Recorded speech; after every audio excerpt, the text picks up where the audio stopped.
Even question है, चंद्रमा पर वायुमंडल नहीं है। क्या सही बात है? नहीं। पृथ्वी से चंद्रमा का केवल एक भाग ही दिखाई पड़ता है। ये भी बात सही है। वो सही है, सही व्याख्या है, लेकिन व्याख्या दोनों का नहीं है। वो कथन सही है लेकिन सही व्याख्या एक का नहीं, क्योंकि चंद्रमा पर वायुमंडल नहीं है। ठीक है, चंद्रमा पर वायुमंडल। और दूसरा कह रहा है कि पृथ्वी से चंद्रमा का एक भाग दिखाया जाता है। चंद्रमा है का अपना एक घूर्णन है। घूर्णन का मतलब होता है रोटेशन। और चंद्रमा पृथ्वी के चारों ओर ही घूमती है, तो हम लोग कहते हैं परिक्रमण। चंद्रमा का घूर्णन भी जो है लगभग 28 दिन है, और परिक्रमण भी है, वो भी लगभग 28 दिन है, 27 कुछ। तो इसको कहते हैं tidal locking system. Tidal locking system. यही कारण है कि पृथ्वी घूमती है अपने एक्सिस पर 24 घंटों में, लेकिन चंद्रमा घूमता है 28 दिनों में अपने एक्सिस पर भी और पृथ्वी के चारों ओर भी। यही कारण है कि पृथ्वी का एक हिस्सा ही चंद्रमा को दिखाई पड़ता है। ठीक है, इसका एक्सप्लेनेशन ये नहीं है। क्या आंसर हो जाएगा? बी।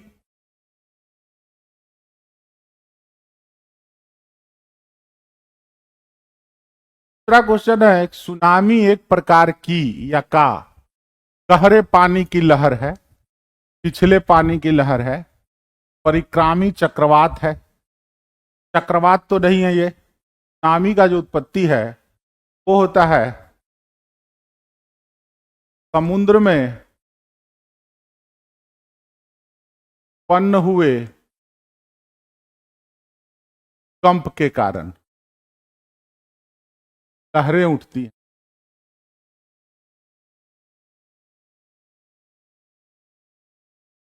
तो जो लहरें उठती हैं इनका प्रभाव सामान्यतः छिछले पानी, जो बाहरी पानी है, पर इसका असर दिखाता है, सरफेस पर दिखता है, गहरे पानी पर कम दिखता है।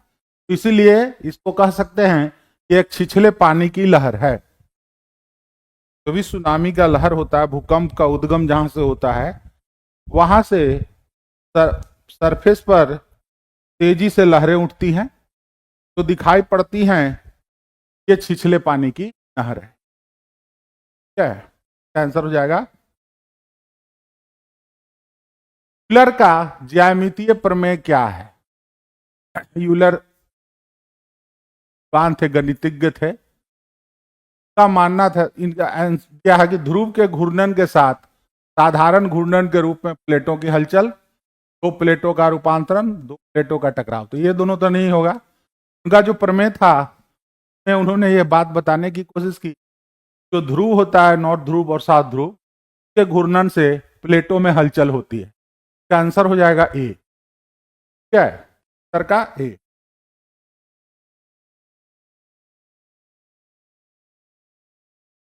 निम्नलिखित में से कौन सा क्रिस्टलीय चट्टानों एक दोष का घटक नहीं है? अब इंग्लिश ऐसा है, हिंदी ऐसा, इंग्लिश ऐसा दे दिया है, कंफ्यूजन हो जाएगा बहुत लोग। ठीक है, अशांति दीप, प्रलंबी दीवार और एंटी क्लिनिकल एक्सिस। हालांकि एक्सिस तो में आएगा, लेकिन ये अब इसका हिंदी क्या है या इंग्लिश क्या है, इंग्लिश दोनों में रहता तो पता चलता कि क्या इसका।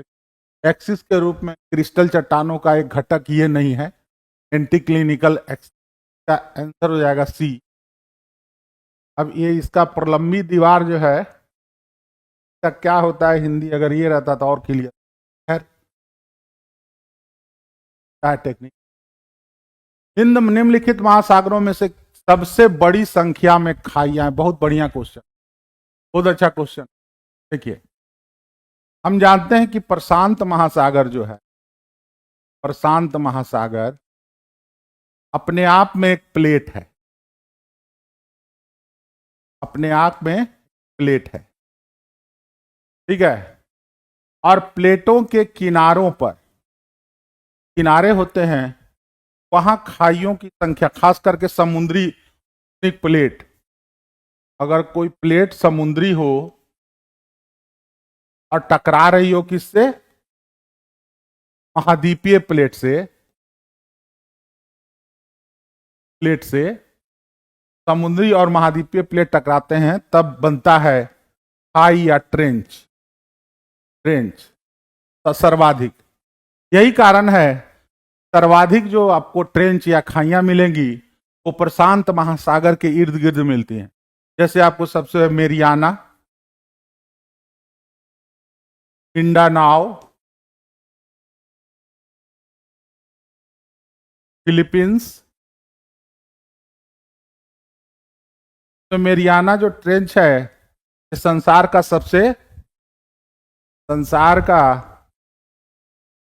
सबसे गहरा ट्रेंच है। ट्रेंच या कह सकते हैं खाई है, या इसको गर्त भी कहते हैं। लगभग 11 किलोमीटर इसका गहराई है, 11 किलोमीटर मेरियाना। मिंडानाओ है, फिलीपींस है, कई खाइयां वहां मिलती हैं। और हिंद महासागर में आपको एक दो मिलता है, जैसे सुंडा गर्त है। अटलांटिक महासागर में भी एक दो मिलता है, लेकिन यहां सबसे ज्यादा संख्या में आंसर हो जाएगा प्रशांत महासागर। फ्लैंडियन अतिक्रमण का क्या तात्पर्य है? फ्लैंडियन अतिक्रमण का क्या तात्पर्य है? समतल क्षेत्रों में बाढ़, जलवायु परिवर्तन के कारण समुद्र के स्तर में वृद्धि, प्लेस्टोसीन युग के बाद पश्चात समुद्र के स्तर में वृद्धि। नहीं, देखिए क्या हुआ था, होलोसीन युग में, होलोसीन काल में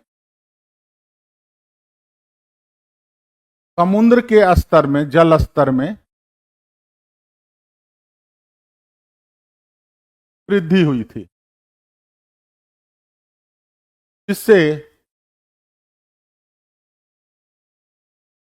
कई तटीय क्षेत्र गए थे।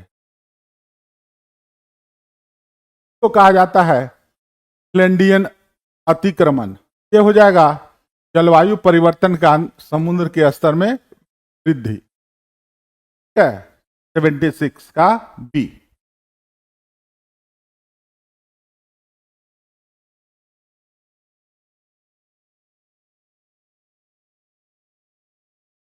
सूर्यताप पृथ्वी की सतह पर किस रूप में पहुंचता है? अब देखिए, याद रखिएगा, पृथ्वी है ये, सूर्य है, और इसके चारों ये वायुमंडल है। वायुमंडल,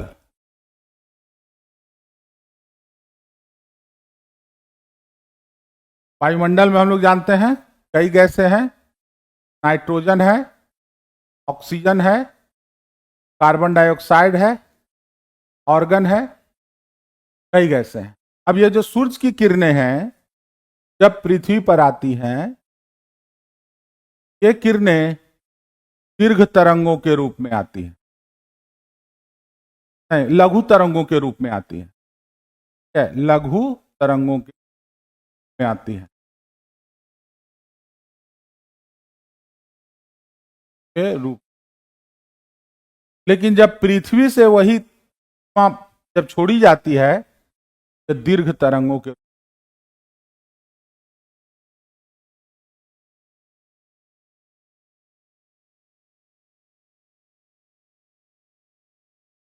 में छोड़ी जाती है। ठीक है, और ये जो पृथ्वी के द्वारा जो छोड़ा गया दीर्घ तरंगों के रूप में उष्मा है, इसको अवशोषित कर लेता है CO2। CO2 अवशोषित कर लेता है और क्या करता है, कांच घर का निर्माण करता है। इसी के कारण CO2 और जलवाष्प तो मिलकर तो कंबल की भांति, क्या कांच घर भांति घेर लेता है। और पृथ्वी द्वारा छोड़ी गई ऊष्मा को अवशोषित करता है। इसलिए हमें गर्मी महसूस होता है और ये दीर्घ तरंगों के रूप में करती है। तो इसका मतलब है कि सूर्याताप जो है पृथ्वी पर लघु तरंगों के रूप में आता है, छोटी तरंगों के रूप। आंसर हो जाएगा क्या?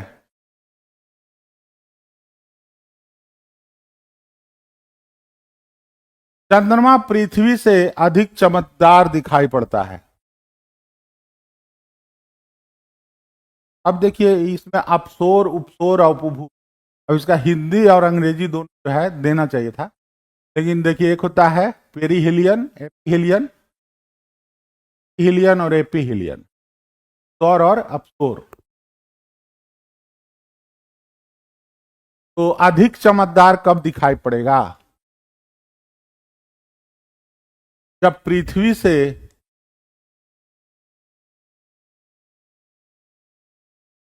चंद्रमा की दूरी सबसे कम होगी, सबसे कम होगी। क्या है? तो एक होता है पेरीजी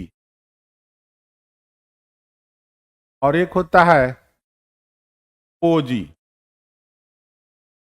ये पृथ्वी है और दीर्घवृत्ताकार में चंद्रमा जो है घूम रहा है। तो एक कंडीशन होता है जिसको कहते हैं पेरीजी और एक कहते हैं एपोजी। पोजी, एपोजी में सबसे दूर होता है और पेरीजी में सबसे नजदीक होता है। जब सबसे नजदीक होता है उसी समय चंद्रमा सबसे ज्यादा चमकता है, तो उसको उपभू कहते हैं। उपभू, पेरीजी को, पेरीजी का आंसर हो जाएगा। ठीक है, जब सबसे नजदीक होता है उपभू है एक, आंसर हो जाएगा सी। ठीक है, सबसे नजदीक जब होगा तब सबसे ज्यादा चमक।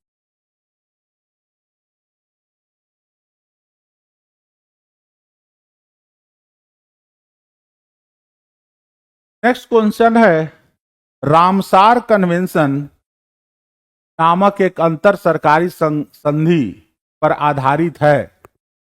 ठीक है, जलवायु, अपवाह प्रणाली, जलमय भूमि, हाँ जलमय भूमि, या इसको कह सकते हैं आर्द्र भूमि। देखिए संसार में ऐसे कई जगह पाए जाते हैं जो ना तो पूरी तरह से जलमग्न है और ना तो पूरी तरह से सूखे हैं। तो उन भूमि को हम लोग कहते हैं आर्द्र भूमि। और वैसे आर्द्र भूमि जो होते हैं पर्यावरण के दृष्टिकोण से अत्यधिक महत्वपूर्ण होते हैं। कौन से? अत्यधिक संवेदनशील, कहिए संवेदनशील और महत्वपूर्ण क्षेत्र होते,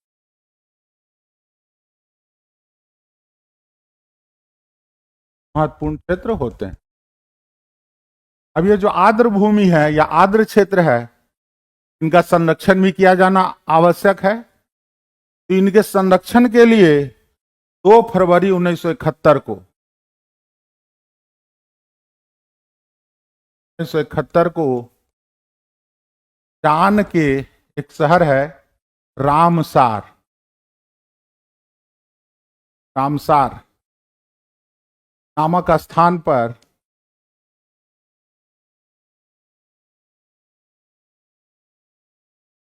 सम्मिलित देशों द्वारा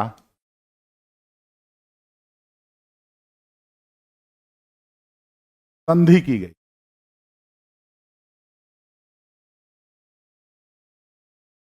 संधि को कहते हैं रामसार कन्वेंशन। और कहा गया कि हम लोग क्या करेंगे, जो आर्द्र भूमि है को का बचाने का प्रयास करेंगे, उसका संवेदनशील स्थानों को हम लोग संरक्षण देने का काम करेंगे। ये इस पर आधारित है, जल समय भूमि या आर्द्र भूमि। ठीक है, फिर घोषणा भी किया जाता है, अगर कोई संवेदनशील इस तरह के स्थान है तो हम लोग कह देते हैं ये जो है रामसार भूमि में शामिल कर दिया गया। ऐसे स्थानों को तो आर्द्र भूमि में गिने जाते हैं। क्वेश्चन, लिखित में से कौन सा रोग जल प्रदूषण के कारण होता है? Conjunctivitis, diarrhoea, respiratory infection. Diarrhoea होगा क्या क्वेश्चन? हाँ, बहुत बढ़िया क्वेश्चन है, बहुत बढ़िया, एकदम में आपको इससे कॉन्सेप्ट मिलेगा। ठीक है, तो ये क्वेश्चन है, बहुत बढ़िया क्वेश्चन, देखिए ध्यान से। निम्नलिखित में से मृदा अपरदन प्रक्रियाओं के सही क्रम को पहचानिए। अब इतना नाम दे दिया, आस्फाल, परत, रील, अवनालिका। ठीक है, हिंदी में इसका अंग्रेजी में रहता तो और अच्छा रहता, लेकिन चलिए देखिए क्या होता है। मृदा अपरदन होता कैसे है, या मृदा अपरदन की एक प्रक्रिया चलती है, वो उस प्रक्रिया में 4 चरण होते हैं। चारों चरण के बारे में बता रहा है कि पहले कौन होता है, बाद में कौन होता है, सबसे लास्ट में कौन। तो देखिए क्या होता है। मान लिया कोई हल्की ढाल भूमि है, ठीक है, हल्की ढाल भूमि, वर्षा हुई, वर्षा हुई, वर्षा की बूंदें गिरेंगी, ठीक है, वर्षा की बूंदें गिरेंगी, तो ये जो मिट्टी का लेयर है, मिट्टी का लेयर, इस मिट्टी के लेयर को वो ढीला कर देंगी। ठीक है, ढीला कर देंगी। तो मिट्टी का लेयर, सबसे ऊपर का जो लेयर होता है, तो ढीला कर देंगी। अब उससे क्या होगा, ये ढीला जो होगा, इस प्रकार के अपरदन को कहते हैं आस्फाल अपरदन। क्या है? आस्फाल अपरदन। अब क्या होता है कि धीरे धीरे क्या होगा, अगर वर्षा थोड़ी ज्यादा हुई, क्या थोड़ी सी ज्यादा अगर वर्षा हो गई, मैटर और सीरियस हो जाता है। क्या होता है उसमें, ये जो वर्षा की बूंदें हैं, वो अब यहां जो मिट्टी ढीली हो गई थी, तो यहां से बहाने लगेगी। ठीक है, बहाने लगेगी, यहां से बहाने लगेगी।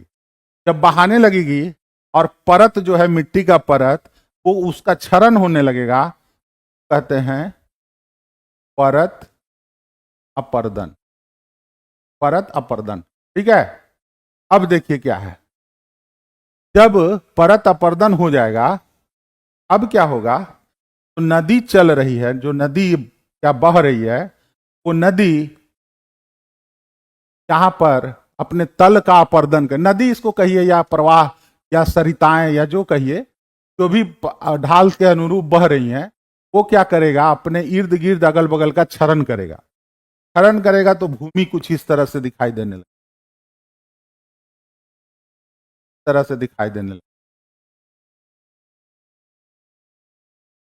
ठीक है, यहां से एक बह रहा है, यहां से एक बह रहा धारा, एक यहां से बह रहा धारा। इसमें इसको कहते हैं हम लोग रील अपरदन या नलिका अपरदन। रील या नलिका अपरदन। अब क्या होता है कि अगर वर्षा की मात्रा और अधिक है, तो ये जो नलिकाएं बनी हुई हैं, ये नलिकाएं और भी गहरी होंगी। ठीक है, और जब गहरी होंगी, तब इसको कहेंगे हम लोग अवनालिका अपरदन। धाराएं बह रही हैं इधर से, धाराएं इधर से, इधर से, गड्ढा अपने तल का अपरदन कर रही हैं। तो अब ये कहलाएगा, मैं शुरू कैसे हुआ था, आस्फाल अपरदन से, फिर हुआ परत अपरदन, फिर हुआ नलिका अपर्दन, और फिर हुआ अवनालिका अपर्दन। तो इसको कह रहा है कि सही क्रम से बताइए। तो आस्फाल, परत, रील, अवनालिका, एक हो जाएगा इसका आंसर। मृदा अपर्दन में, यह सवाल बहुत अच्छा सवाल है।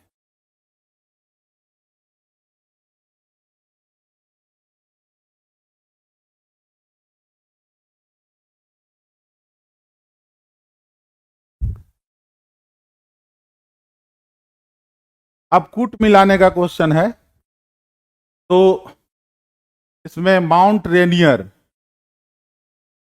का 4 है यूएसए में, फिर है एटना इटली में है, माउंट ताल फिलीपींस में है, और पैरकुटीन मैक्सिको।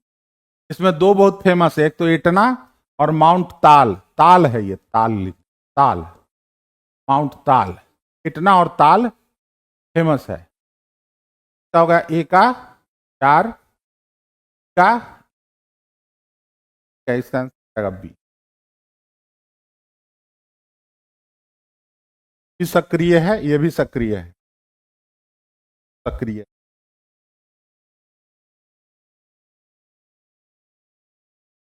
हाँ, ये देखते हैं। तिब्बत में उत्पत्ति पाने वाली ब्रह्मपुत्र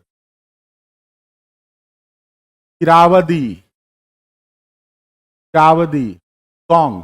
मेकोंग है साउथ ईस्ट एशिया में, साउथ ईस्ट एशिया में चला जाता है। म्यांमार, थाईलैंड उधर चला गया है। इरावदी बर्मा में है, म्यांमार में। अपने ऊपरी पाटों में संकीर्ण और समानांतर पर्वत श्रेणियों से होकर प्रवाहित होती है। ठीक है? इन नदियों में ब्रह्मपुत्र भारत में प्रविष्ट होने से ठीक पहले अपने प्रवाह में एक यू टर्न लेती है। यह यू टर्न क्यों बनता है? देखिए क्या होता है, अगर आप देखिएगा मैप थोड़ा सा,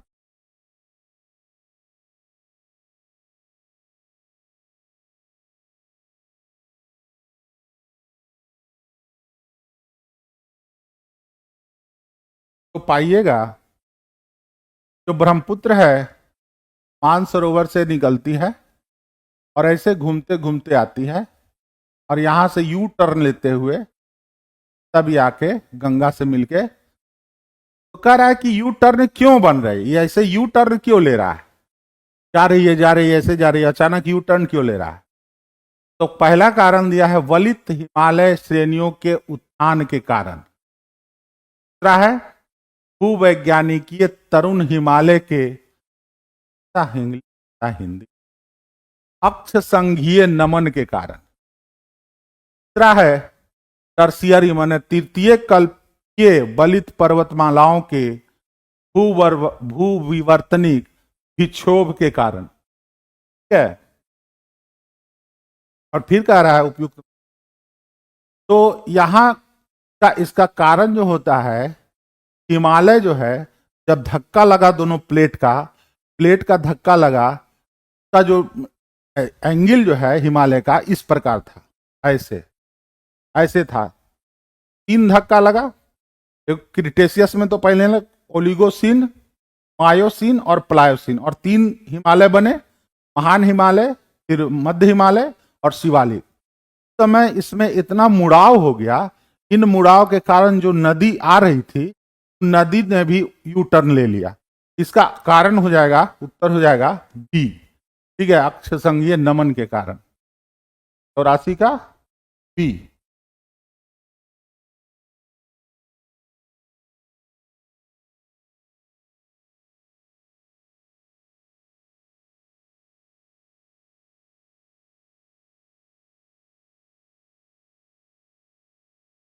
महासागर औसत तापमान के संदर्भ में निम्नलिखित में से कौन सा सही है? ओएमटी, ओएमटी का मतलब होता है इन टेम्परेचर। औसत कह रहा है क्वेश्चन मीन टेम्परेचर को 26 डिग्री की समताप रेखा की गहराई तक मापा जाता है। सही है बात? जो जनवरी मार्च में हिंद महासागर के दक्षिण पश्चिम में 129 मीटर पर होती है। 129 मीटर पे नहीं होती। ठीक है, दूसरा कह रहा है ओएमटी टेम्परेचर जो जनवरी मार्च में एकत्रित किया जाता है, उसे यह निर्धारित करने के लिए प्रयोग किया जाता है कि मानसून में वर्षा की एक मात्रा निश्चित दीर्घकालीन औसत वर्षा से कम होगी या अधिक। नहीं, जनवरी मार्च में नहीं निर्धारित किया, ये तो गलत होगा। इसमें ये वाला सेंटेंस सही है, ओएमटी को 26 डिग्री सेंटीग्रेड समताप रेखा की गहराई में मापा जाता है। लेकिन ये जो कह रहा है कि 129 मीटर पर, तो ये होता है 50 से 100 मीटर। ये सेंटेंस भी गलत हो जाएगा। यहां पर आंसर हो जाएगा कोई नहीं, हो जाएगा इसका आंसर।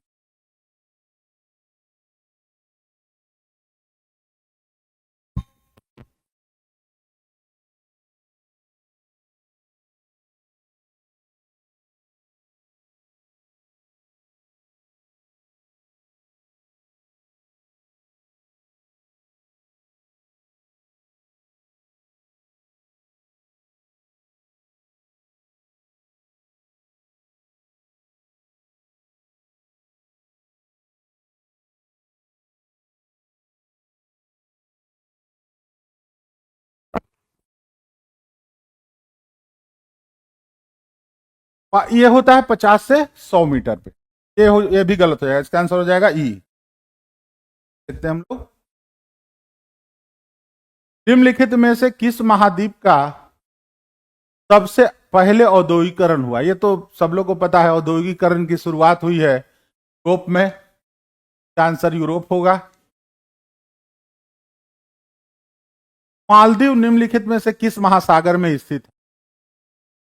अटलांटिक, हिंद महासागर, प्रशांत महासागर। तो आप लोग सुनिए, लक्षद्वीप जो है हमारा, जो लक्षद्वीप है, लक्षद्वीप के नीचे मालदीव है, महासागर में है। होगा बी। तरह का सवाल रहे तो लोग तुरंत। अब सूची 1 को सूची 2 से सुमेलित करिए। ठीक है, एक तरफ धाराओं का नाम दिए हुए और दूसरी तरफ महासागर दिए हुए। गल्फ स्ट्रीम, गल्फ स्ट्रीम धारा जो है वो अटलांटिक महासागर में चलने वाली गर्म धारा है। जाएगा 4 का। पश्चिमी वायु प्रवाह,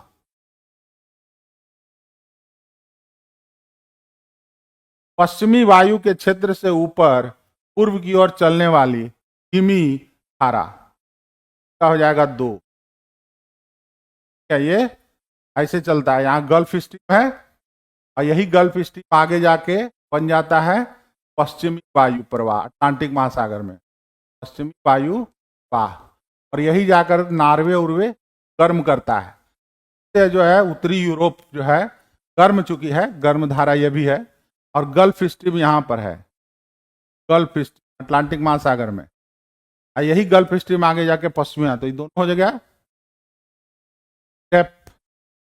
पश्चिमी ऑस्ट्रेलियाई धारा, ये हिंद महासागर में आएगा। ये धारा प्रशांत महासागर, पेरू या हम बोले पेरू के तट पे। क्या ए हो जाएगा 4, ए हो जाएगा 2, का हो जाएगा 1, आंसर हो जाएगा। धाराओं को याद कर लीजिएगा आप लोग, धाराएं जो है बहुत इंपॉर्टेंट है, खास करके अटलांटिक महासागर की धारा, जैसे गल्फ स्ट्रीम है, पश्चिमी है, फ्लोरिडा धारा है, उल्ट पे, सब धाराओं को याद करना जरूरी है। अब देखिए क्वेश्चन वेबर का यौगिक अवस्थिति मॉडल है। अब जो क्वेश्चन है ये थोड़ा समझ लीजिए क्या कहना चाहे। वेबर का औद्योगिक अवस्थिति मॉडल या इंडस्ट्रियल लोकेशन थ्योरी कहते हैं के अनुसार निम्नलिखित में से किस स्थिति में उद्योग का उपयुक्त स्थान स्थानीय कच्चे माल के स्रोतों के निकट, ठीक है, मैंने कच्चा माल के स्रोत के निकट होगा। यदि किसी उद्योग का भौतिक सूचकांक या भौतिक सूचकांक या कच्चे माल, कहिए कच्चे माल को 1 से अधिक है, या किसी का भौतिक सूचकांक शून्य के बराबर है। यहां कह रहा है, को समझिएगा, कह रहा है वेबर का स्थान था औद्योगिक अवस्थित स्थान। इनका कहना था किसी भी उद्योग को अगर स्थापित करेंगे तो मकसद क्या होगा? उसका मकसद होगा मैक्सिमम प्रॉफिट लेना, तब अधिकतम लाभ कमाना। उद्योग को लगाने के क्या मकसद होता है? अधिकतम लाभ कमाना। और अधिकतम लाभ कब कमाएंगे? जब न्यूनतम लागत होगा। कम लागत, क्या लागत कम से कम होगा तभी हम अधिकतम लाभ कमाएंगे। इसीलिए इनके सिद्धांत को लीस्ट कॉस्ट थ्योरी भी कहते। फिर इन्होंने कहा कि हम कहां इंडस्ट्री को स्थापित करेंगे। क्या कि देखिए, ये डिपेंड करता है कि हमारा कच्चा माल कैसा है। अगर कच्चा माल स्थानीय है, आज स्थान पे मिलता है, और वजन ह्रास है, वजन ह्रास। वजन ह्रास का मतलब होता है, जैसे मान लिया हम 2 टन कोयला लिए, कोयला, और 2 टन लौह अयस्क लिए। दोनों को जब हम दोनों को करेंगे तो हमको प्राप्त होगा 1 टन इस्पात। अब इसको कहां पर लगाएंगे इस्पात का कारखाना? उनका कहना था कि देखिए, अब बाजार के समीप तो इसको लगा नहीं सकते हैं। अगर बाजार के समीप लगाएंगे तो आपको 2 टन कोयला मंगाना पड़ेगा, 2 टन लोहा अयस्क मंगाना पड़ेगा। आपको फिर निकलेगा 1 टन इस्पात। तो 2 टन कोयला और लोहा अयस्क मंगाने में इतना आपका परिवहन लागत लग जाएगा कि आप जो इस्पात से लाभ नहीं कमा पाएंगे। जबकि इनका सिद्धांत था कि अधिकतम लाभ कमाना है। कैसे? न्यूनतम लागत करके। तो न्यूनतम लागत इस तभी लगेगा जब हम वो कच्चे माल के समीप लगाएंगे। ठीक है, तो कच्चे माल के समीप, तो अगर कोई कच्चा माल एक है, कच्चा माल एक हो सकता है, एक कच्चा माल आधारित हो सकता है, कच्चा माल आधारित तो क्या 2 हो सकता है या 2 से अधिक हो सकता है। लेकिन लगाएंगे कहां? कच्चे माल, उन्हीं कच्चे माल वाले क्षेत्रों के बीच में कहीं लगाएंगे। अब यहां कह रहा है कि उद्योग का उपयुक्त स्थान स्थानीय कच्चे माल के स्रोत के निकट होगा। ठीक है, होगा। तो यदि किसी उद्योग का भौतिक सूचकांक 1 से अधिक है, मतलब कच्चे माल को कह रहा है कि 1 से अधिक है। ठीक है, 1 से अधिक रहेगा तब भी हम लगाएंगे कहां? लगाएंगे उसको हम कच्चे माल के समीप, बाजार में नहीं लगाएंगे। यहां कह रहा है यदि किसी उद्योग का भौतिक सूचकांक मैंने कच्चा माल बिल्कुल 0 रहेगा। ऐसा हो ही नहीं सकता है कि 0 कच्चा माल पे कोई उद्योग स्थापित हो। इसका आंसर हो जाएगा केवल क्या? केवल 1। Industrial least cost theory weber का। चलिए, नव निश्चयवाद के संस्थापक कौन थे? Darwin, pretzel. देखिए, पहले तो था कि आप समझिए, भूगोल में बड़ी लड़ाई हुआ। लड़ाई का मतलब थॉट्स जब पढ़िएगा भूगोल में, तो सबसे पहले लोग आए जिनको कहा गया निश्चयवाद या नियतिवाद। नियतिवाद का कहना था कि नियति ही सब कुछ। उन्हें प्रकृति को अत्यधिक महत्व दिया, प्रकृति को सबसे शक्तिशाली माना, से शक्तिशाली माना गया। तो भी भूगोलवेत्ता थे वो उनका यह मानना था प्रकृति ही श्रेष्ठ है और प्रकृति ही सबसे शक्तिशाली है। फिर निश्चयवाद और नियतिवाद के विचारधारा को टक्कर देने के लिए एक और विचारधारा आया, कहा गया संभववाद, पॉसिबिलिज्म। संभववाद का कहना था मानव बुद्धि जो है इतना कुताग और तीव्र है, मानव बुद्धि हर काम कर सकता। तो इसने प्रकृति की बजाय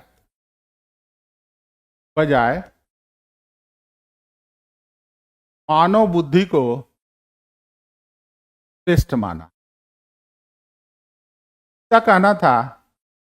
देखिए, हम लोग प्रकृति में हस्तक्षेप कर दिए, प्राकृतिक रूल को अपने अनुसार ढाल लिए, प्रकृति में हम इतना बदलाव कर दिए, हम अपनी सुविधाओं का इतना विस्तार कर दिए। प्रकृति श्रेष्ठ नहीं है, मानव बुद्धि श्रेष्ठ। इन दोनों में लंबा, अधिकतर जो जर्मन और अमेरिकन भूगोलवेत्ता होते थे, जर्मन प्लस अमेरिकन भूगोलवेत्ता, वो होते थे निश्चयवादी। लेकिन जो फ्रेंच भूगोलवेत्ता होते थे, होते थे संभववादी। पनपने का भी कारण था कुछ खास। तो इन दोनों में चला है काफी समय तक, जिसको कहते हैं द्वैतवाद। दो विचारधारा समान जब चले तो कहते हैं द्वैतवाद। द्वैतवाद का मतलब लड़ाई नहीं है आपस में, द्वैतवाद का मतलब विचारों में भिन्नता है, दो विचारों में भिन्नता। द्वैतवाद दोनों में हुआ है। ये कह रहे हैं कि मानव की बुद्धि श्रेष्ठ है, ये कह रहे हैं कि प्रकृति। जब बहुत हुआ तब आए एक महोदय, ऑस्ट्रेलिया के थे, वो का नाम था ग्रिफिथ टेलर या जी टेलर। उनको उन्होंने एक नया विचारधारा दिया, तो कहा गया नव निश्चयवाद। तो कहा जाता है को और जाओ निश्चयवाद।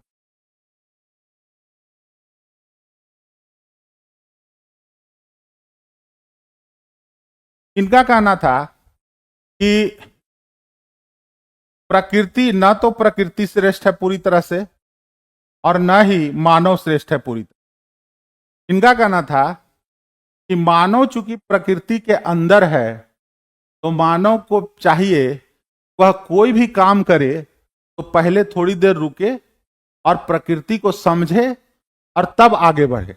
समझने का मतलब है कि इतना दोहन न कर ले प्रकृति का, या इतना उसका शोषण न करे कि फिर मानव के लिए ही मुश्किल खड़ा हो जाए।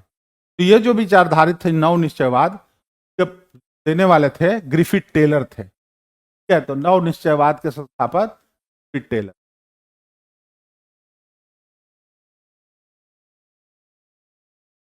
निम्नलिखित में से किस सूत्र की मदद से बारिश की विविधता की गणना की जाती है? तरह से क्वेश्चन, हालांकि इस तरह का क्वेश्चन आता नहीं है, लेकिन चाहिए होता है। मानक विचलन औसत 100 क्या मार लीजिएगा।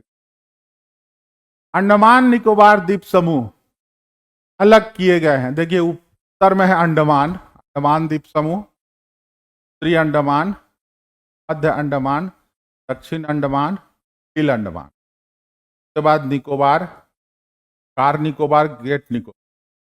के बीच में है 10 डिग्री चैनल। याद रखिएगा, आंसर हो जाएगा 10।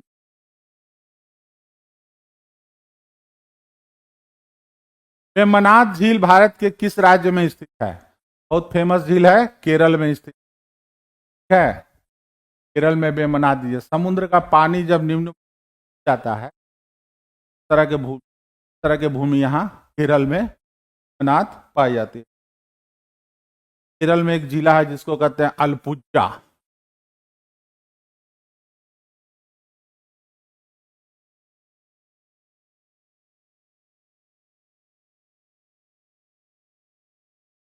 पर मिलता है ये झील।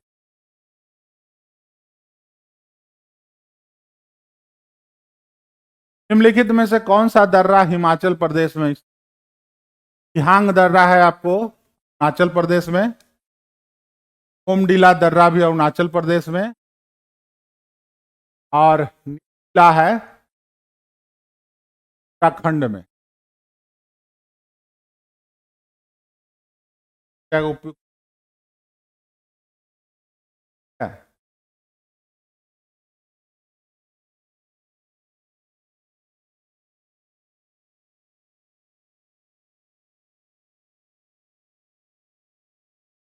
मानसून की उत्पत्ति की तापीय विचारधारा के प्रतिपादक और समर्थक है।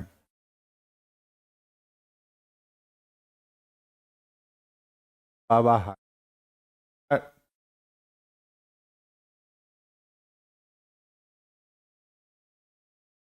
देखिए, शुरुआती दौर में मानसून का जो सिद्धांत दिया गया था, में एडमंड हेली भी थे और हेली का मानना था नहीं है भारत का मानसून है क्या।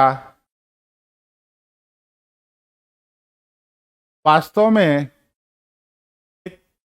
टेम्परेचर डिफरेंस होता है। गर्मी में जो भारत की भूमि है पर बनता है लो प्रेशर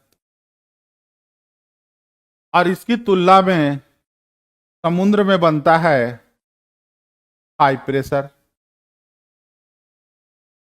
तो इस तरह से तटीय समीर और स्थलीय समीर और समुद्री समीर होता है, इसी तरह गर्मी के दिनों में लो प्रेशर होता है और समुद्र में हवाएं जो होती है हाई प्रेशर की होती हैं। तो हाई प्रेशर से लो प्रेशर की ओर हवाएं आने लगती हैं और चूंकि अपने साथ आर्द्रता लेके आती हैं, ये वर्षा कराती थी। इन्हीं का मानना था एक ताप के कारण होता है। यही तापीय विचारधारा के प्रतिपादक थे एडमंड हेली। इसी का तापीय विचारधारा क्लासिकल सिद्धांत है मानसून का।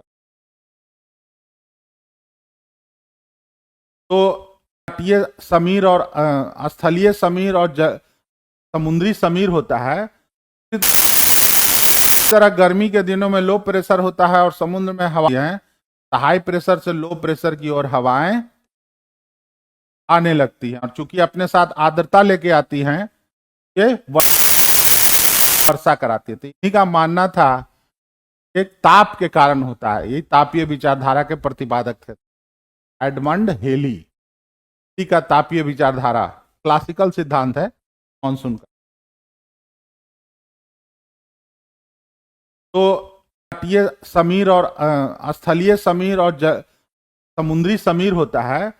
इस तरह गर्मी के दिनों में लो प्रेशर होता है और समुद्र में हवाएं तो हाई प्रेशर से लो प्रेशर की ओर हवाएं आने लगती हैं और चूंकि अपने साथ आर्द्रता लेके आती हैं, ये वर्षा कराती थी। इन्हीं का मानना था एक ताप के कारण होता है। यही तापीय विचारधारा के प्रतिपादक थे एडमंड हेली। इसी का तापीय विचारधारा क्लासिकल सिद्धांत है मानसून का। तो तटीय समीर और स्थलीय समीर और समुद्री समीर होता है। इस तरह गर्मी के दिनों में लो प्रेशर होता है और समुद्र में हवाएं तो हाई प्रेशर से लो प्रेशर की ओर हवाएं आने लगती हैं और चूंकि अपने साथ आर्द्रता लेके आती हैं, ये वर्षा कराती थी। इन्हीं का मानना था एक ताप के कारण होता है। यही तापीय विचारधारा के प्रतिपादक थे एडमंड हेली। इसी का तापीय विचारधारा क्लासिकल सिद्धांत है मानसून का। तो तटीय समीर और स्थलीय समीर और समुद्री समीर होता है। इस तरह गर्मी के दिनों में लो प्रेशर होता है और समुद्र में हवाएं तो हाई प्रेशर से लो प्रेशर की ओर हवाएं आने लगती हैं और चूंकि अपने साथ आर्द्रता लेके आती हैं, ये वर्षा कराती थी। इन्हीं का मानना था एक ताप के कारण होता है। यही तापीय विचारधारा के प्रतिपादक थे एडमंड हेली। इसी का तापीय विचारधारा क्लासिकल सिद्धांत है मानसून का। तो तटीय समीर और स्थलीय समीर और समुद्री समीर होता है। इस तरह गर्मी के दिनों में लो प्रेशर होता है और समुद्र में हवाएं तो हाई प्रेशर से लो प्रेशर की ओर हवाएं आने लगती हैं और चूंकि अपने साथ आर्द्रता लेके आती हैं, ये वर्षा कराती थी। इन्हीं का मानना था एक ताप के कारण होता है। यही तापीय विचारधारा के प्रतिपादक थे इसी का तापीय विचारधारा क्लासिकल सिद्धांत है मानसून का। तो तटीय समीर और स्थलीय समीर और समुद्री समीर होता है। इस तरह गर्मी के दिनों में लो प्रेशर होता है और समुद्र में हवाएं तो हाई प्रेशर से लो प्रेशर की ओर हवाएं आने लगती हैं और चूंकि अपने साथ आर्द्रता लेके आती हैं, ये वर्षा कराती थी। इन्हीं का मानना था एक ताप के कारण होता है। यही तापीय विचारधारा के प्रतिपादक थे का तापीय विचारधारा क्लासिकल सिद्धांत है मानसून का। तो तटीय समीर और स्थलीय समीर और समुद्री समीर होता है। इस तरह गर्मी के दिनों में लो प्रेशर होता है और समुद्र में हवा है, हाई प्रेशर से लो प्रेशर की ओर हवाएं आने लगती हैं और चूंकि अपने साथ आर्द्रता लेके आती हैं, ये वर्षा कराती थी। इन्हीं का मानना था एक ताप के कारण होता है। यही तापीय विचारधारा के प्रतिपादक थे। का तापीय विचारधारा क्लासिकल सिद्धांत है मानसून का। तो तटीय समीर और समुद्री समीर होता है। इस तरह गर्मी के दिनों में लो प्रेशर होता है और समुद्र में हवा है, हाई प्रेशर से लो प्रेशर की ओर हवाएं आने लगती हैं और चूंकि हैं ये वर्षा कराती थी। इन्हीं का मानना था एक ताप के कारण होता है। यही तापीय विचारधारा के प्रतिपादक थे। का तापीय विचारधारा क्लासिकल सिद्धांत है मानसून का। तो तटीय समीर और समुद्री समीर होता है। इस तरह गर्मी के दिनों में लो प्रेशर होता है और समुद्र में हवा है, हाई प्रेशर से लो प्रेशर की ओर हवाएं आने लगती हैं और चूंकि हैं ये वर्षा कराती थी। इन्हीं का मानना था एक ताप के कारण होता है। यही तापीय विचारधारा के प्रतिपादक थे। का तापीय विचारधारा क्लासिकल सिद्धांत है मानसून का। तो तटीय समीर और समुद्री समीर होता है। इस तरह गर्मी के दिनों में लो प्रेशर होता है और समुद्र में हवा है, हाई प्रेशर से लो प्रेशर की ओर हवाएं आने लगती हैं और चूंकि हैं ये वर्षा कराती थी। इन्हीं का मानना था एक ताप के कारण होता है। यही तापीय विचारधारा के प्रतिपादक थे। का तापीय विचारधारा क्लासिकल सिद्धांत है मानसून का। तो तटीय समीर और समुद्री समीर होता है। इस तरह गर्मी के दिनों में लो प्रेशर होता है और समुद्र में हवा है, हाई प्रेशर से लो प्रेशर की ओर हवाएं आने लगती हैं और चूंकि हैं ये वर्षा कराती थी। इन्हीं का मानना था एक ताप के कारण होता है। यही तापीय विचारधारा के प्रतिपादक थे। का तापीय विचारधारा क्लासिकल सिद्धांत है मानसून का। तो तटीय समीर और समुद्री समीर होता है। इस तरह गर्मी के दिनों में लो प्रेशर होता है और समुद्र में हवा है, हाई प्रेशर से लो प्रेशर की ओर हवाएं आने लगती हैं और चूंकि हैं ये वर्षा कराती थी। इन्हीं का मानना था एक ताप के कारण होता है। यही तापीय विचारधारा के प्रतिपादक थे।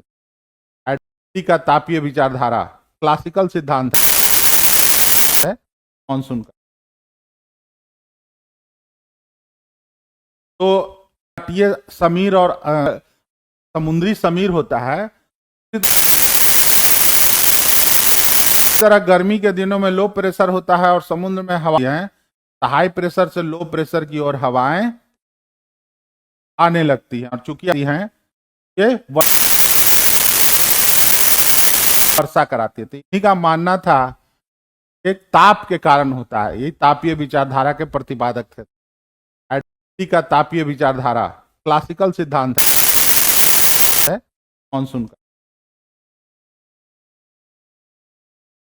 तो तटीय समीर और समुद्री समीर होता है। इस तरह गर्मी के दिनों में लो प्रेशर होता है और समुद्र में हवा है, हाई प्रेशर से लो प्रेशर की ओर हवाएं आने लगती हैं और चूंकि हैं ये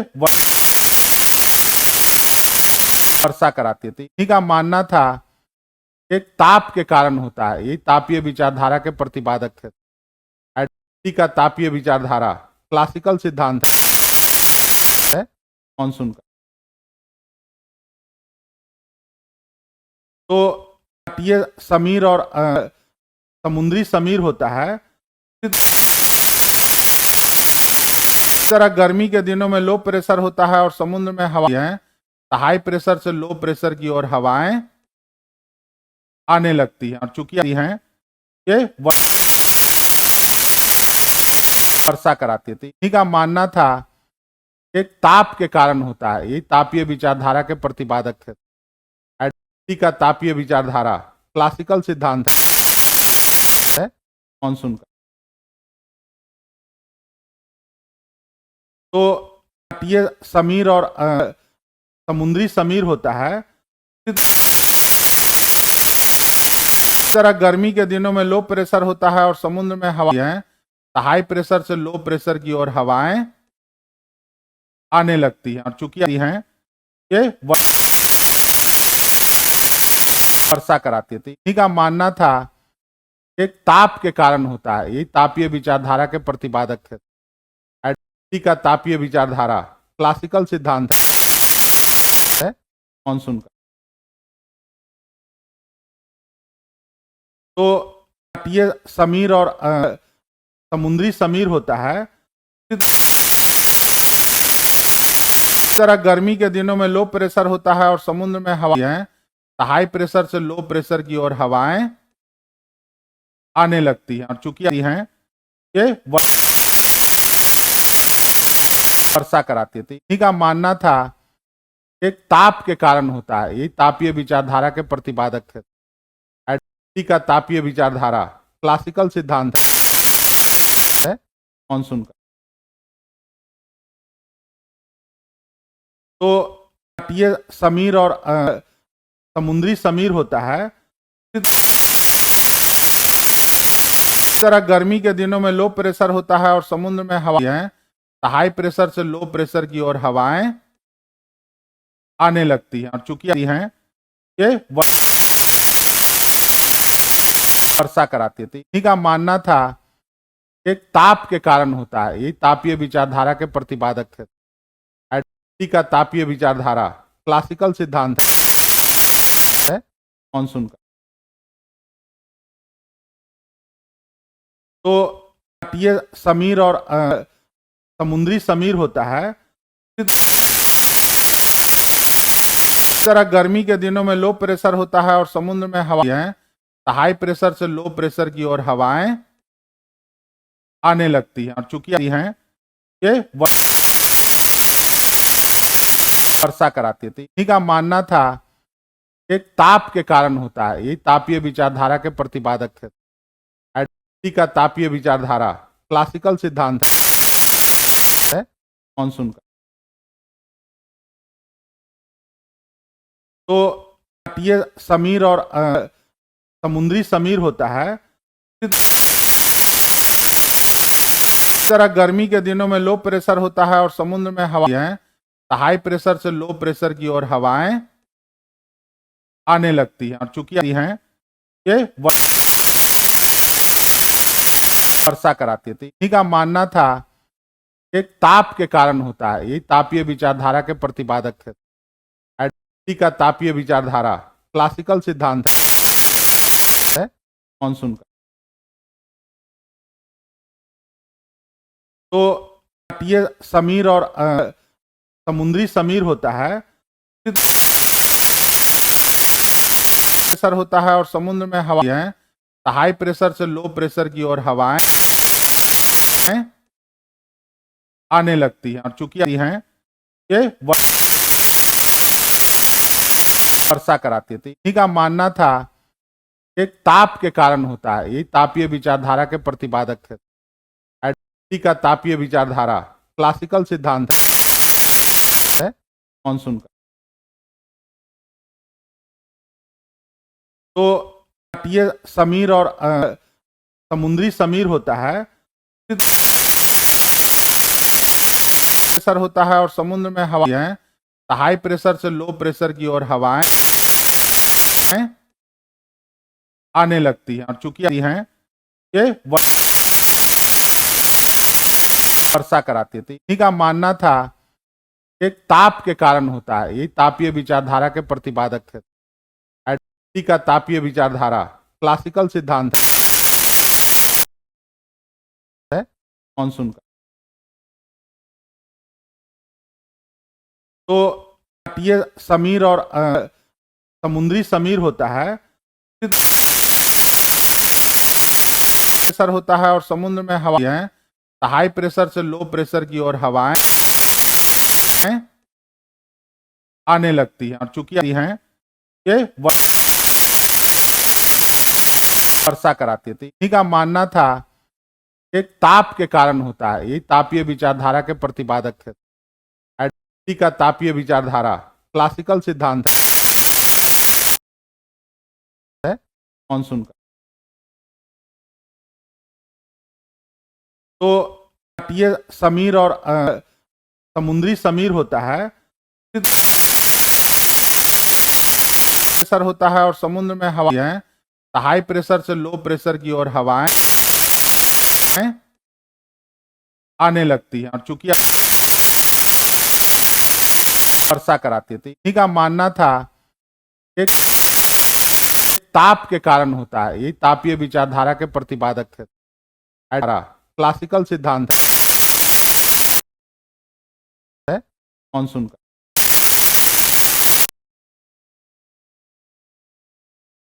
तो तटीय समीर और समुद्री समीर होता है, प्रेशर होता है और समुद्र में हवाएं हाई प्रेशर से लो प्रेशर की ओर हवाएं आने लगती हैं और चूंकि वर्षा कराती है। तो इन्हीं का मानना था एक ताप के कारण होता है, यही तापीय विचारधारा के प्रतिपादक थे। क्लासिकल सिद्धांत है मानसून का। तो तटीय समीर और समुद्री समीर होता है, प्रेशर होता है और समुद्र में हवाएं हाई प्रेशर से लो प्रेशर की ओर हवाएं आने लगती हैं और चूंकि वर्षा कराती है। तो इन्हीं का मानना था एक ताप के कारण होता है, यही तापीय विचारधारा के प्रतिपादक थे। क्लासिकल सिद्धांत है मानसून का। तो तटीय समीर और समुद्री समीर होता है, प्रेशर होता है और समुद्र में हवाएं हाई प्रेशर से लो प्रेशर की ओर हवाएं आने लगती हैं और चूंकि वर्षा कराती है। तो इन्हीं का मानना था एक ताप के कारण होता है, यही तापीय विचारधारा के प्रतिपादक थे। क्लासिकल सिद्धांत है मानसून का। तो तटीय समीर और समुद्री समीर होता है, प्रेशर होता है और समुद्र में हवाएं हाई प्रेशर से लो प्रेशर की ओर हवाएं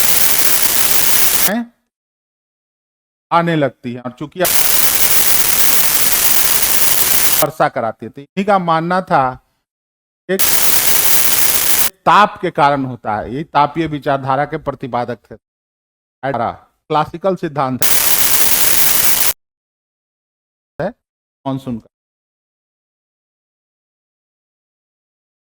तो तटीय समीर और समुद्री समीर होता है,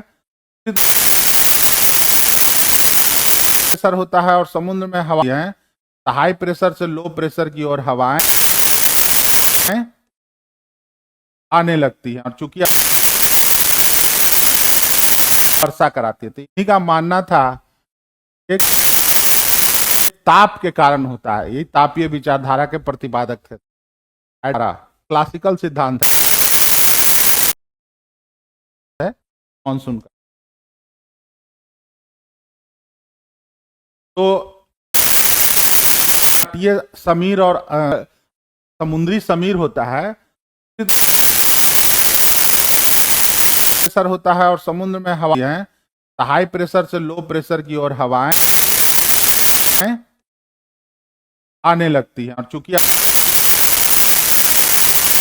वर्षा कराती थी। इन्हीं का मानना था एक ताप के कारण होता है, यही तापीय विचारधारा के प्रतिपादक थे। क्लासिकल सिद्धांत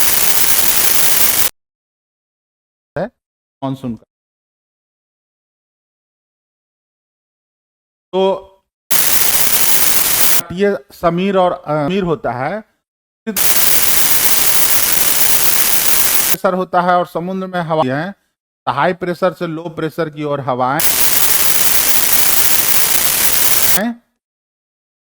आने लगती है और चूंकि वर्षा कराती थी। इन्हीं का मानना था एक ताप के कारण होता है, यही तापीय विचारधारा के प्रतिपादक थे। क्लासिकल सिद्धांत है मानसून का। तो ये समीर और समीर होता है,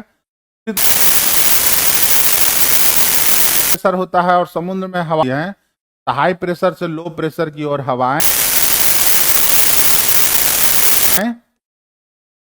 आने लगती है और चूंकि वर्षा कराती थी। इन्हीं का मानना था एक ताप के कारण होता है, यही तापीय विचारधारा के प्रतिपादक थे। क्लासिकल सिद्धांत है मानसून का। तो ये समीर और समीर होता है, प्रेशर होता है और समुद्र में हवा है, हाई प्रेशर से लो प्रेशर की ओर हवाएं आने लगती है और चूंकि वर्षा कराती थी। इन्हीं का मानना था एक ताप के कारण होता है, यही तापीय विचारधारा के प्रतिपादक थे। क्लासिकल सिद्धांत है मानसून का। तो ये समीर और समीर होता है,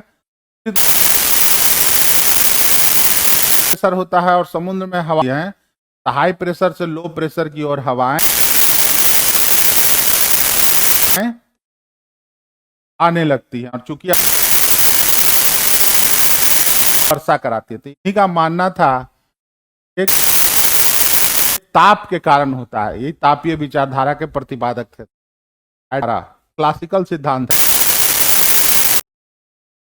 है मानसून का। तो ये समीर और समीर होता है, प्रेशर होता है और समुद्र में हवा है, हाई प्रेशर से लो प्रेशर की ओर हवाएं आने लगती है और चूंकि वर्षा कराती थी। इन्हीं का मानना था एक ताप के कारण होता है, यही तापीय विचारधारा के प्रतिपादक थे। क्लासिकल सिद्धांत है मानसून का। तो ये समीर और समीर होता है, प्रेशर होता है और समुद्र में हवा है, हाई प्रेशर से लो प्रेशर की ओर हवाएं आने लगती है और चूंकि वर्षा कराती थी। इन्हीं का मानना था एक ताप के कारण होता है, यही तापीय विचारधारा के प्रतिपादक थे। क्लासिकल सिद्धांत है मानसून का। तो ये समीर और समीर होता है, प्रेशर होता है और समुद्र में हवा हैं, हाई प्रेशर से लो प्रेशर की ओर हवाएं आने लगती हैं और चूंकि वर्षा कराती है। तो इन्हीं का मानना था कि ताप के कारण होता है। यही तापीय विचारधारा के प्रतिपादक थे। क्लासिकल सिद्धांत है मानसून का। तो ये समीर और तीसरा होता है कपासी। कपास के रुई की तरह होते हैं। होते कई तरह के हैं बादल। हम 3 भागों में बांटे ताकि समझा जाए सही से।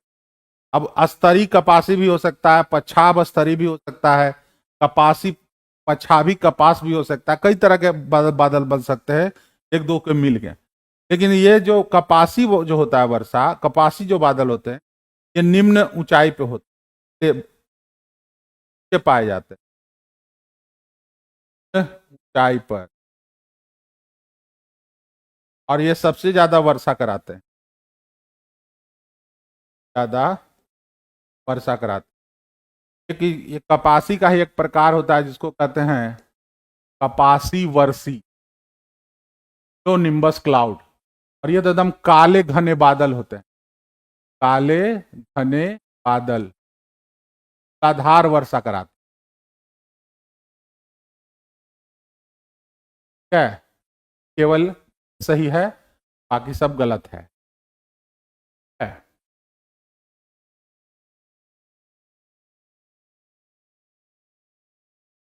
चलिए जनजाति में से पूछ दिया। तो हाँ, ये याद रखिएगा, जारवा बड़ा फेमस है, अंडमान निकोबार द्वीप समूह में पाया जाता है। तो जानवे करते होंगे मणिपुर में पाया जाता है, और थारू जो है उत्तर प्रदेश में, कुंड मध्य प्रदेश। आंसर हो जाएगा 4।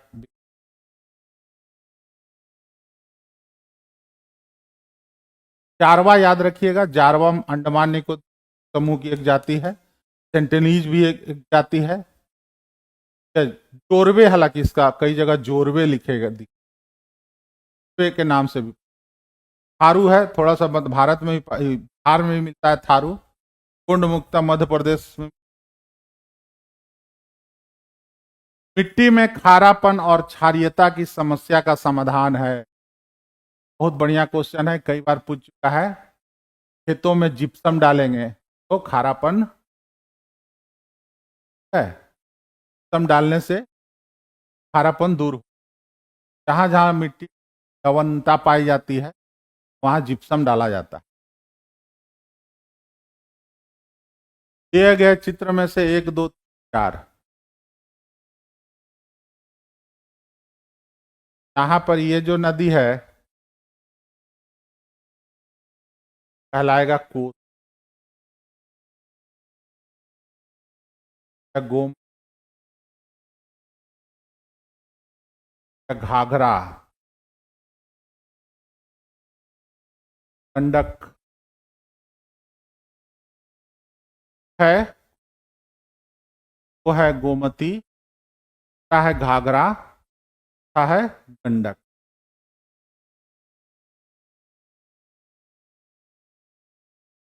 हिमालय के जो गंगा नदी क्रम है, एक तो है यहाँ से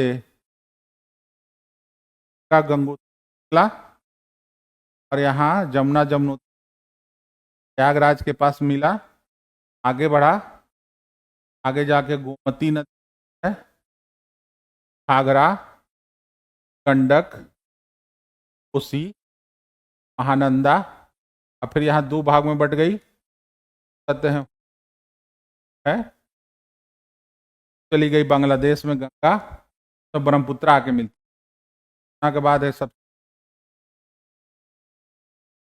और हुगली और नदी आके मिलती दामोदर। सब नदियों का क्रम जो है मैपिंग के थ्रू याद रखना है, ताकि जो है कभी पूछते तो ना जा सके। अब देखिए काला हांडी बॉक्साइट के लिए फेमस है। काला हांडी चावर जो है बहुत फेमस है राजस्थान में और जस्ता के लिए। दूसरा कोलार तो आप लोग जानवे कि के लिए है। मूसा बानी है तांबा के लिए। काला हांडी बॉक्साइट में और चावर राजस्थान, कोलार कर्नाटक में। तो ये क्या हो जाएगा क्या क्या हो जाएगा 4।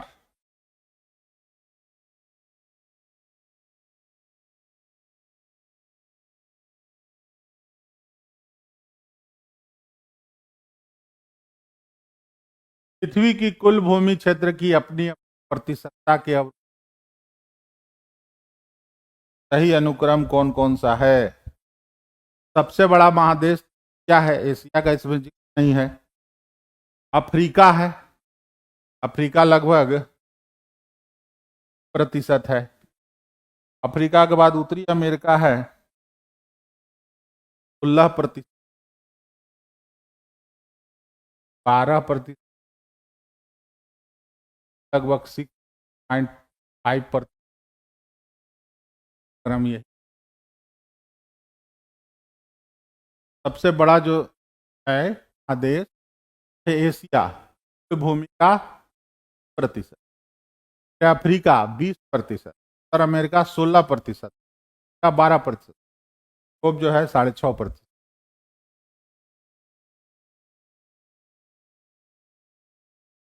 भारत के प्रथम न्यूक्लियर ऊर्जा स्टेशन की स्थापना कहाँ हुई थी?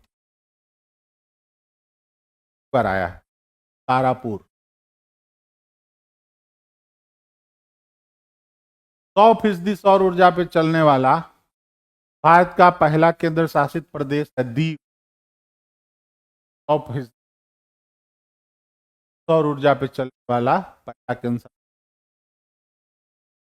अंटार्कटिका में 30 आधार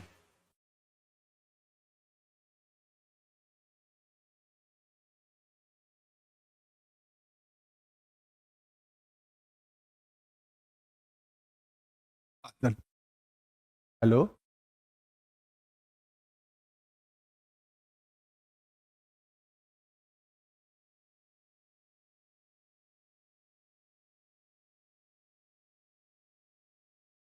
बादल फटा है क्या? आई है बादल फटा।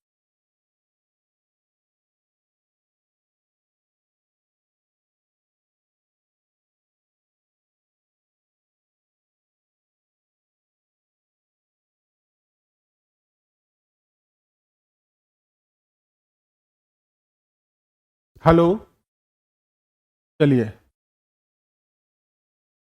तो आगे हम लोग।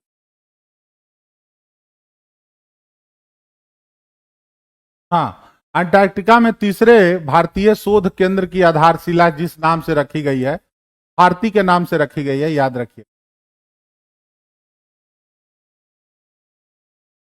निम्नलिखित कथनों में से कौन सा है? कभी कभी समाचारों में सेंकाकू विवाद को सर्वोत्तम से प्रतिबंधित कर। आमतौर यह माना जाता है कि दक्षिणी चीन सागर के आसपास इस देश द्वारा निर्मित कृत्रिम द्वीप है। नहीं, ताइवान। चीन और जापान के बीच पूर्वी सागर में के विषय में समुद्री विवाद होता रहता है। है वहां ताइवान को अपने रक्षा क्षमताओं को बढ़ाने में मदद करने के लिए एक अस्थायी अमेरिकी सैन्य अड्डा स्थापित किया गया है। यहाँ जो है एक्चुअली में यह दक्षिणी सागर में नहीं है, पूर्वी चीन सागर में है। जापान के बीच में दवा बराबर जो है काकू द्वीप को लेके विवाद होता हो जाएगा आंसर काकू। निम्नलिखित को मिलान कीजिए। वेनस एक ग्रह है। चंद्रमा एक उपग्रह है। मेराइनर एक ग्रह है। थल तारा हेली है। क्या है? मिलाने के लिए कह रहा है। ग्रह, उपग्रह, स्थल तारा, तो हो जाएगा ए का। ये आपका बहुत कॉन्सेप्चुअल नहीं है, आप यही आपको इसको मिला सकते हैं।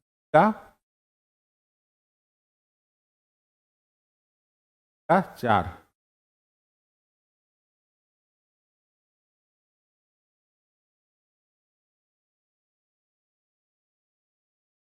हाँ, ये देखिए, एक स्थान की जो सही अक्षांशीय स्थिति होती है, हो सकती है, वह है।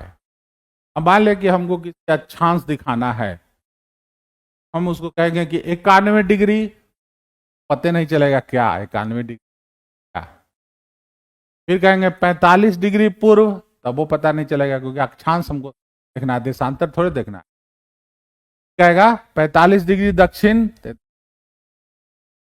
कि हम हमेशा किसी भी अक्षांश के साथ या तो नॉर्थ लगाते हैं या साउथ लगाते हैं। ठीक है, क्या हो जाएगा 45 डिग्री है वो।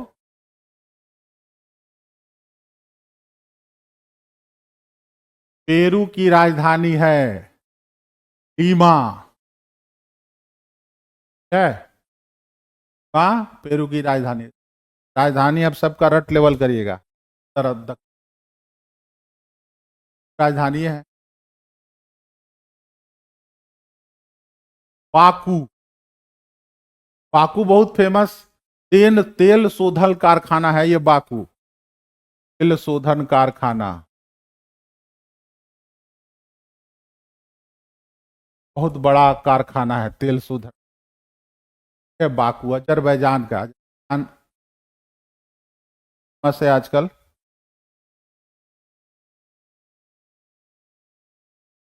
बाकू हो गया। पांजुल गैम्बिया की राज है, और अस्ताना कजाकिस्तान की राजधानी है, और रीगा जो है लाटीविया की राजधानी है, यूरोप। अस्ताना भी बड़ी फेमस जगह है, पाकिस्तान की राजधानी। ये भी आपको याद करने वाली चीज है, याद कर ले, समझने है नहीं, आंसर हो जाएगा। का 3 है, का ए, और सी का 4 ए। हाँ, ये सारगासो सागर एक हिस्सा है हिंद महासागर का, आर्कटिक महासागर का उत्तरी। अब जब जाइएगा ना अटलांटिक महासागर में, पाइएगा कि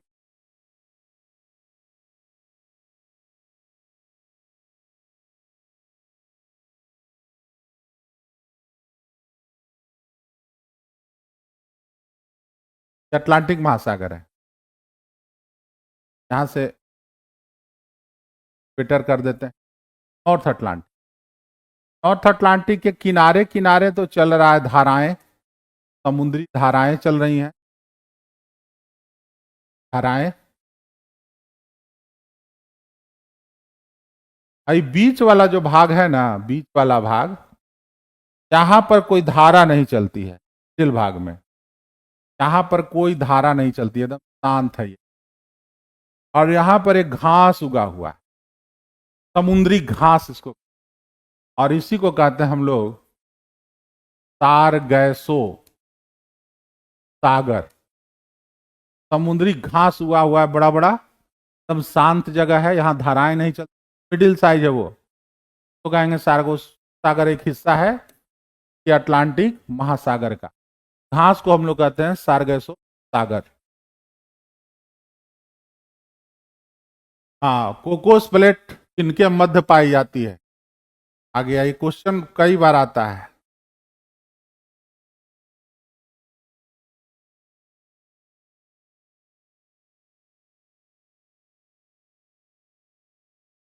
आए थे आप लोग को।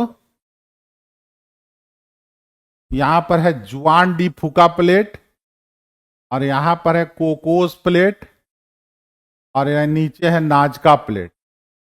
कोकोस प्लेट है वो आएगा मध्य अमेरिका तथा प्रशांत प्लेट।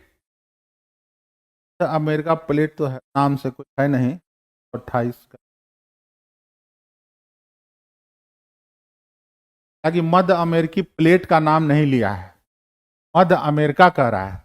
एकदम जो मिडिल अमेरिका है वहीं पर है ये कोकोस, को और दक्षिण अमेरिका के समय है नाजका, और यहां पर है जुआन डी का। जुआन डी प्लेट में से कर पूछा, ज्यादातर कोकोस या नाजका पूछता है। या मध्य अमेरिकी प्लेट नहीं कह रहा है, तो इसका आंसर हो जाएगा मध्य अमेरिका और शांत प्लेट है।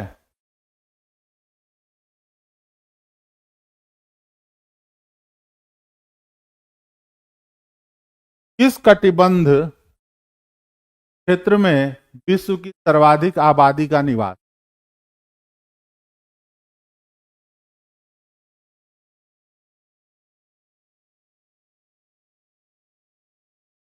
देखिएगा, ज्यादातर आबादी जो रहती है वो 0 डिग्री के पास नहीं रहती है, ज्यादातर आबादी आपको मिल कटिबंधीय। 0 डिग्री का जो क्षेत्र है, कटिबंधीय जो विषुवतरेखीय क्षेत्र है, वहाँ इतना वर्षा और उमस होता है, वहाँ कम ही रहते हैं। ज्यादातर आबादी 20 से 40 डिग्री अक्षांश रहता है, जाता है कटिबंध।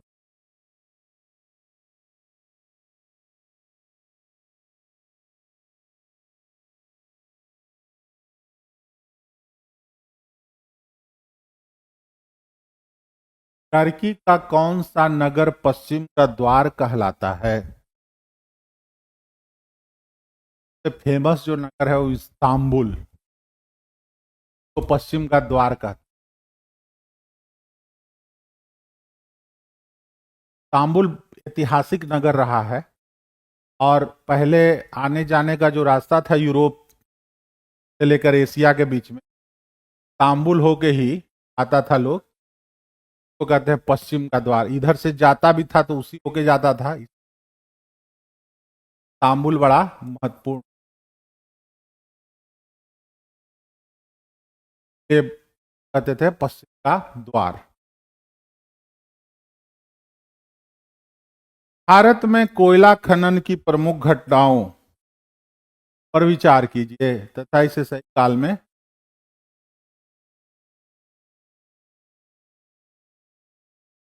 देखिए, रानीगंज में कोयले का प्रथम उत्पादन ही तो अंग्रेजों के समय उसी बहुत पहले ही होने लगा, 1775 सबसे पहले तो वही होगा।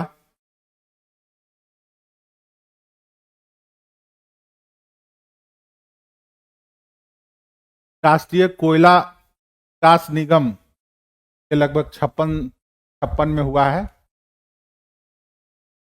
फिर कोल इंडिया लिमिटेड की स्थापना जो है 1975 में हुआ। राष्ट्रीयकरण जो हुआ है वो 71 के आसपास हुआ। पहले सबसे पहले कौन हुआ? कोयले का प्रथम उत्पादन 174 पर, के बाद हुआ 4, के बाद चौथा नंबर, तीसरा नंबर, फिर दूसरा नंबर का।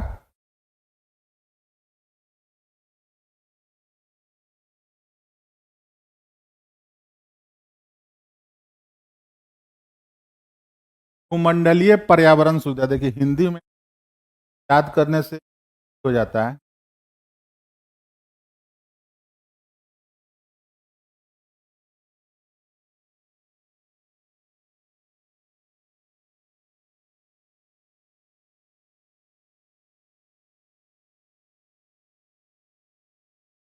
ग्लोबल इन्वायरमेंट फैसिलिटी,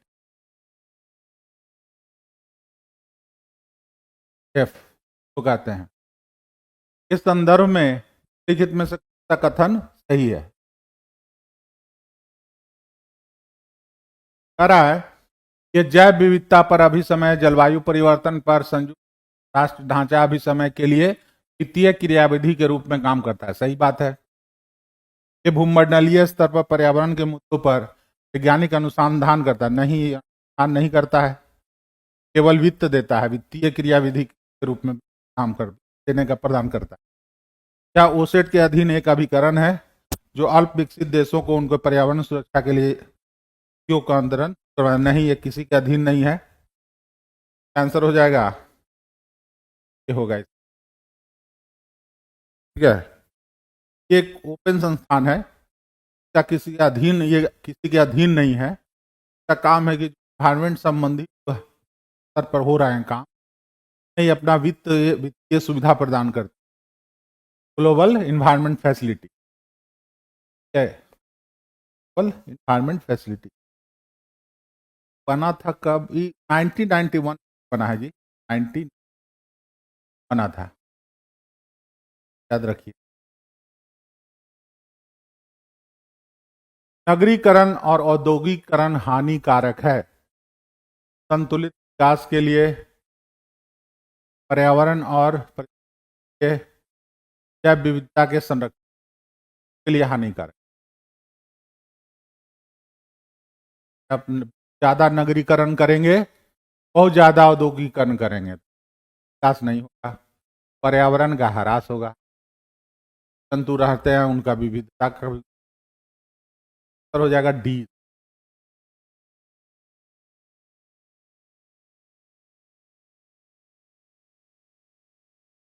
निम्नलिखित में से कौन सा गैस ग्लोबल वार्मिंग के लिए उत्तरदायी है? Carbon dioxide, carbon dioxide, methane और कार्बन डाइऑक्साइड सबसे ज्यादा ग्लोबल के लिए, याद रखिएगा। कार्बन डाइऑक्साइड, मीथेन, क्या है, और नाइट्रस ऑक्साइड, NO2 या नाइट्रोजन डाइऑक्साइड, ये तीनों को तीनों जो ये बहुत हानिकारक है।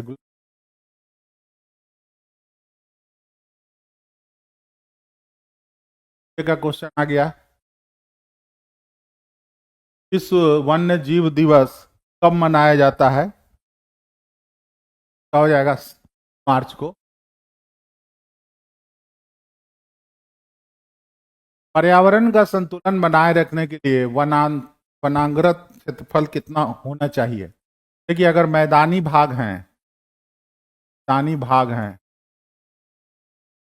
कम से कम 33% पे होना, और अगर पर्वतीय भाग हैं कम से कम 66% पर वन होना चाहिए। क्या है?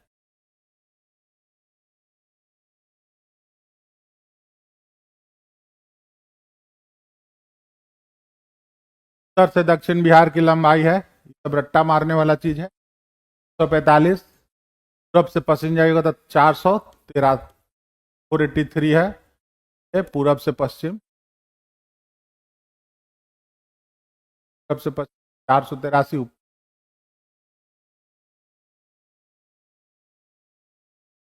गंगा नदी उत्तर प्रदेश से बिहार किस जिले में प्रवेश करती है? बक्सर से।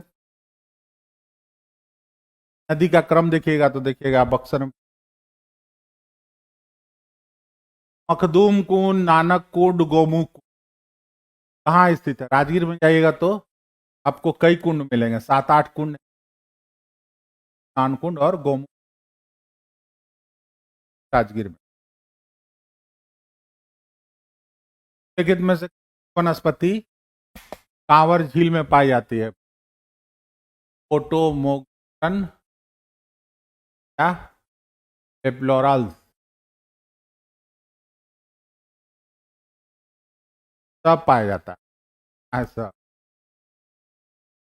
तब इसका त्रिवेणी घाट परियोजना का निर्माण कब हुआ? देखिए, निर्माण होके पूरा हुआ है 79 में, जो त्रिवेणी घाट है। बात उसका हो गया था 1909 से। निर्माण कब हुआ था?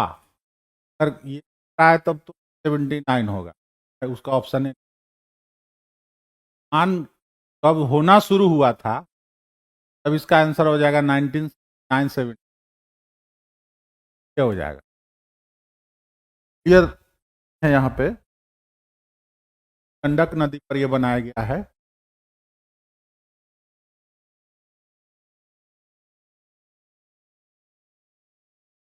कब हुआ?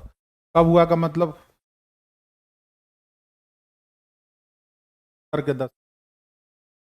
देखिए, लाल पीली मिट्टी फसल का उत्पादन होता है, मोटे अनाज का, दलहन का। तो मोटे अनाज का उत्पादन तो सबसे बढ़िया तरीके से होता है, लेकिन दलहन भी उपजाया जा सकता है, और अगर आर्द्रता हो तो जूट उपजाया जा सकता है। जाएगा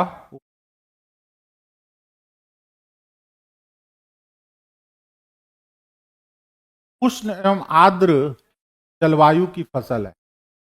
धान जब दिए हुए है तो सोचना क्या है? धान जो है, गेहूं मक्का तो ठंडे प्रदेशों में उगाया जाता है, गेहूं भी ठंडे प्रदेशों में उगाया जाता है। धान स्पेशली उष्ण और आर्द्र जलवायु की, ठीक है। आप जाइएगा यूएसए में तो मक्का बेल्ट है पूरा का पूरा वगैरह, इधर में भी आपको मक्के उगाए जाते हैं, शीतोष्ण में भी उगाया जाता है। गेहूं तो शीत का फसल है एकदम, धान जो है और आर्द्र जलवायु फसल। नील गाय को मारने की प्रदान करने के लिए प्राधिकृत किया गया है, ओएसडी सबको किया गया है। डाल सकते परिस्थिति है।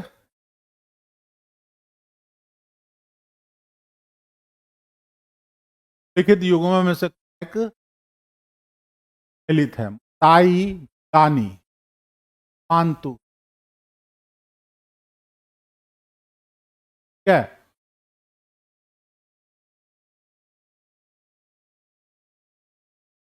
फुलानी जो है पश्चिम अफ्रीका में पाए जाते हैं, सही है। मसाई पूर्वी अफ्रीका में पाए जाते हैं, ठीक है। नाइजीरिया वगैरह में भी है।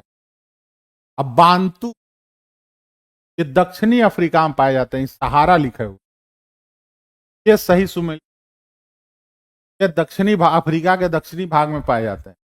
बांटू और हॉटेनटॉट दो होते हैं। मसाई तो अफ्रीका में क्राल बना के रहते हैं। फुलानी नाइजीरिया में है, ये नाइजीरिया में है मेनली फुलानी, क्या है। पांतु हॉटेनटॉट जो है दक्षिणी अफ्रीका, गलत है। ऋतु प्रवास शब्द के लिए उपयोग होता है, जानवरों के झुंड स्थानांतरित होना या नौकरी की तलाश में स्थानांतरित होना, मानव उनके पशुओं का मौसमी स्थानांतरित घाटी से पर्वत की, पर्वत से घाटी की ओर। देखिए क्या होता है, तो मान लिया कि आप लोग दो जातियों का नाम सुने, गुर्जर और बकरवाल। गुर्जर नहीं, गुज्जर, गुज्जर और बकरवाल, वो जनजातियां हैं जो हिमाचल प्रदेश और कश्मीर में पाई जाती। अब ये करते क्या है, जब जाड़ा होता है, ठंड, ये आ जाते हैं घाटी में। घाटी में जहां बर्फ जमी होती है, पूरा इस एरिया में बर्फ जमी,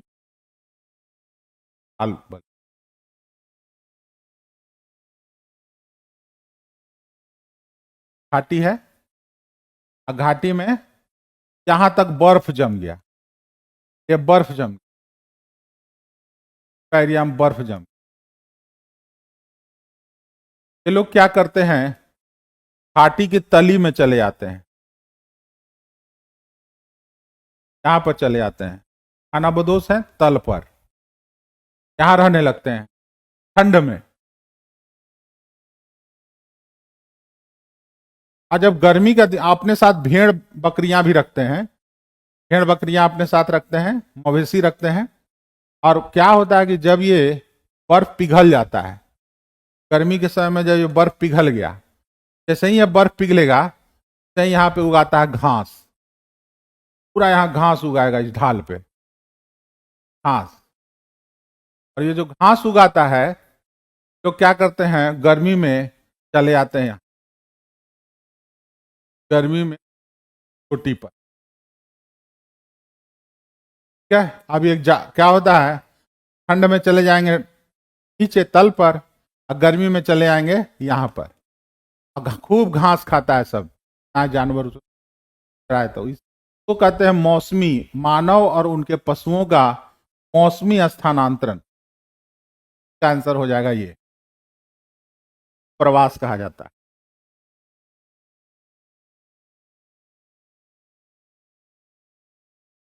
निम्नलिखित में से कौन सा नवीकरणीय संसाधन का उदाहरण है? अब जब नवीकरणीय संसाधन की बात कर रहा है तो हमारे लिए मिट्टी की उर्वरता भी एक संसाधन है, वन्य जीव भी संसाधन है, वन है। संसाधन का मतलब है जिसका हम अपने उपयोगिता के लिए इस्तेमाल कर सकते संसाधन।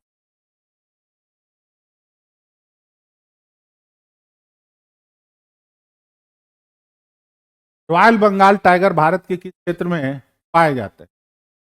गिर में नहीं पाए जाते हैं, सुंदरवन में पाए जाते हैं। रॉयल बंगाल टाइगर, उसका नाम है बंगाल टाइगर, डाल के पाए जाते हैं। बड़े कुछ बंगाल टाइगर आदमखोर भी होते हैं, इसलिए पर्यटकों को मना किया जाता है, सावधानी से जाइए वहां। भूस्खलन प्रमुख कारण है, गुरुत्वाकर्षण, जल योजना, ढाल। देखिए हालांकि कारण तो गुरुत्वाकर्षण ही है, तो ठीक है, या जो कहीं वो अपने स्थान से नीचे और खिसक आता है, इसका कारण तो है गुरुत्वाकर्षण ही, लेकिन यहाँ पे कह रहा है कि जल योजना, तो पानी का जो बौछार पड़ा, वर्षा हुई, पानी का धार आया, वो भी इसको लेके आ जाता है, तो वो भी कारण बनता है। ढाल, तो ढाल भी एक कारण है, तो इसका उपयोग, दोनों कारण है स्खलन का।